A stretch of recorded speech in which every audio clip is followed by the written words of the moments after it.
story while I take out her pimples. So this is the story of Sarah and Michael.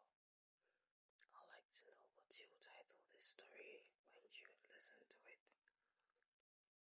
Sarah and Michael are people who, of course,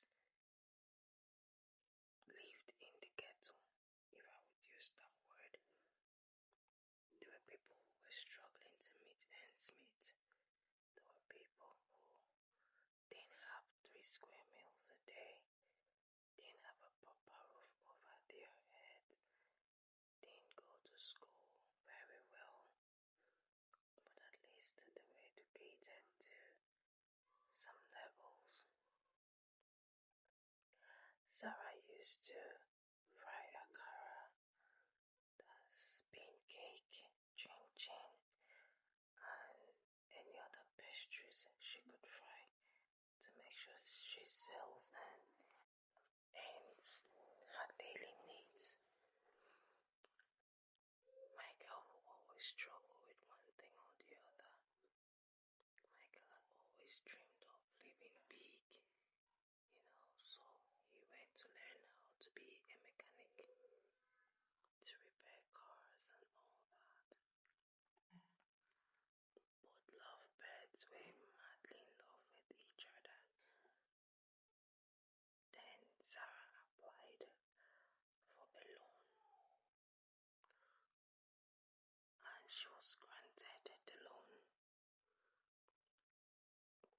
When she got the money, she carried everything and went to Michael's house, and they both sat down and planned on how they are going to, spend the money wisely. The money wasn't that much, it was about 1.5 million naira, because Sarah took something she knew that she could finish paying up if need be. At the long run, Michael suggested that they rent an apartment, a small apartment, just to live where they were staying, and both of them can be together and plan their life, then use the remaining money to start up a little business, of which Sarah agreed. They rented a little self-contained apartment, and she entrusted the rest of the money to Michael to start a business. Michael started a business, but he started big in a way that he had always dreamed of being so rich, with many cars, exotic cars, living large. But he forgot that to live that kind of lifestyle, you have to have a certain capacity of money. When that wasn't going so well, he met a lady that was stranded one day on the road. Her car broke down, and being that he had a little, idea about how to fix cars, he helped fix her car. And in return, the lady, being so kind and nice, offered to give Michael some money, of which Michael turned down and wanted to be the lady's boyfriend, if I would say. Things happened behind Sarah's back. During this time, Sarah was pregnant with the first child. Sarah reminded Michael that this pregnancy will start showing, so Michael needs to come to her parents and at least do something small on her head before she gives birth to the child. Michael said he was going to, that he's looking for money. He's looking for money, unknown to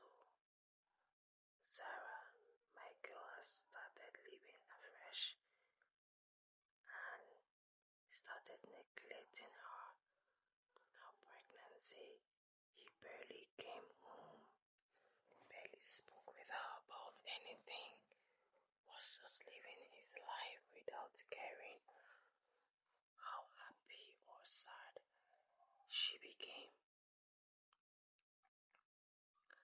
So one day, Sarah said to herself that she can't continue this way.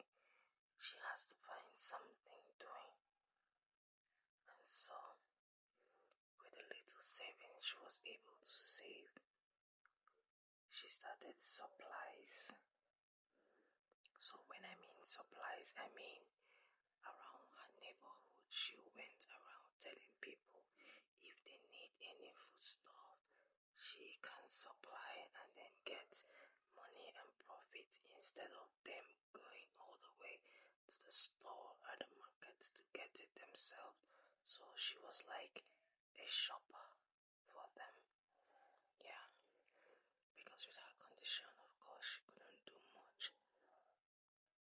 When it was time for her to put to bed, she called Michael, but Michael was no way.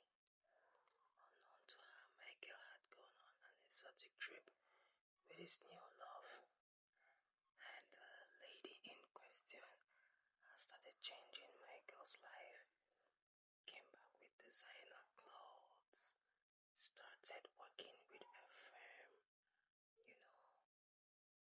he just showed Sarah that he's not just on her league anymore. Sarah felt completely lost. Asked him, where did you get money to buy all these things? Where are you working now?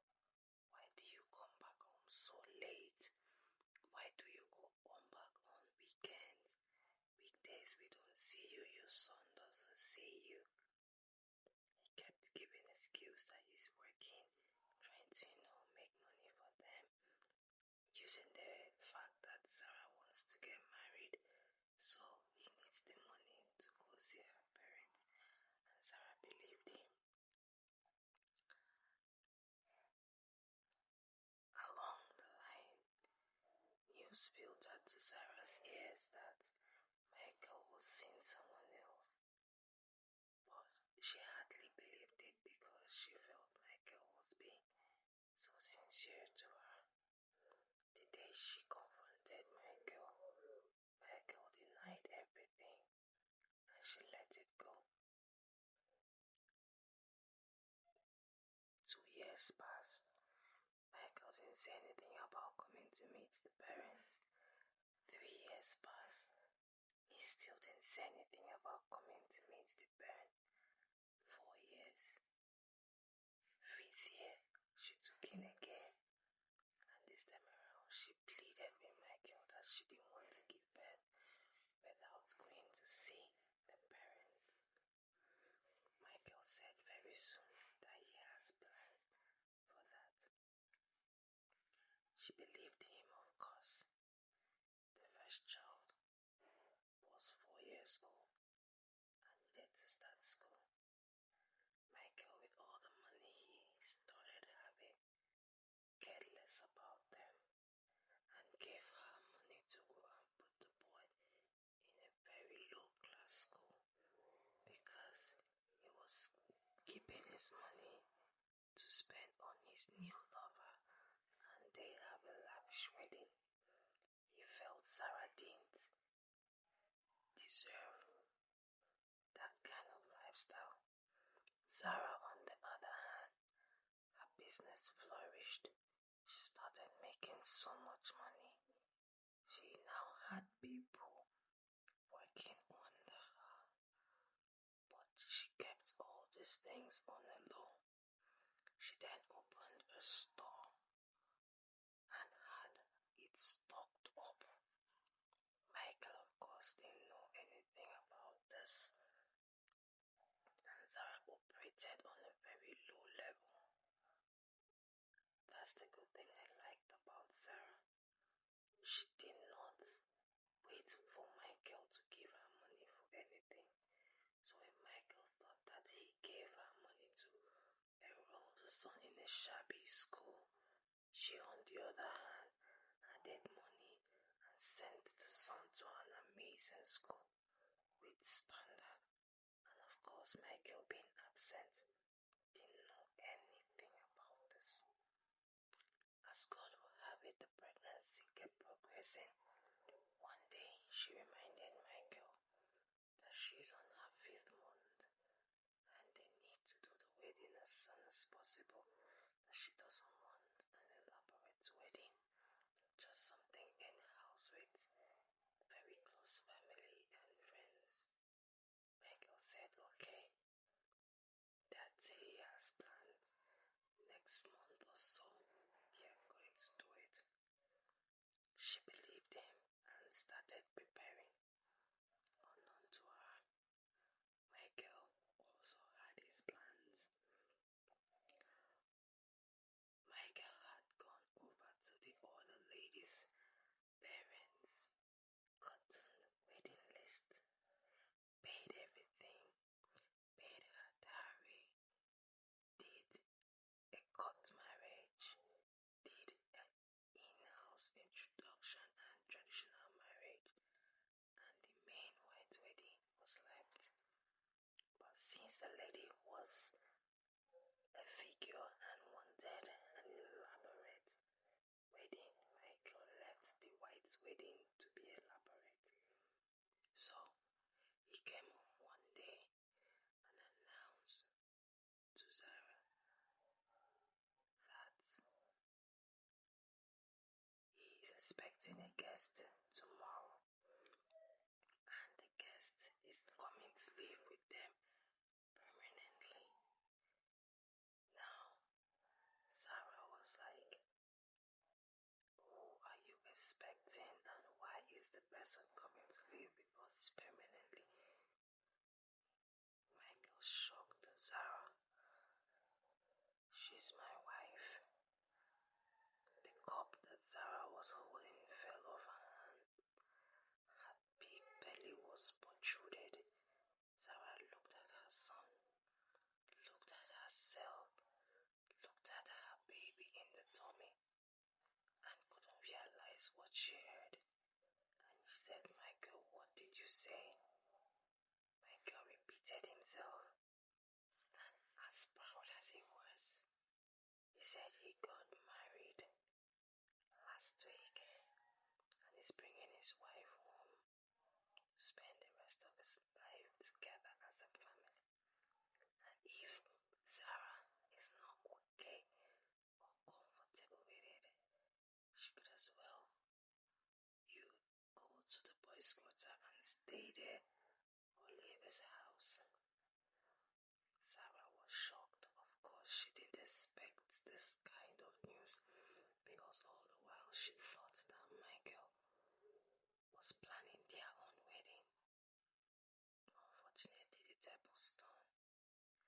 Sarah left the house to the boys' quarters because she could not bear the thought or the sight of seeing another woman in her house. And after 1 month, she was able to gather funds, rented her own apartment without Michael's knowledge. When Michael felt that she was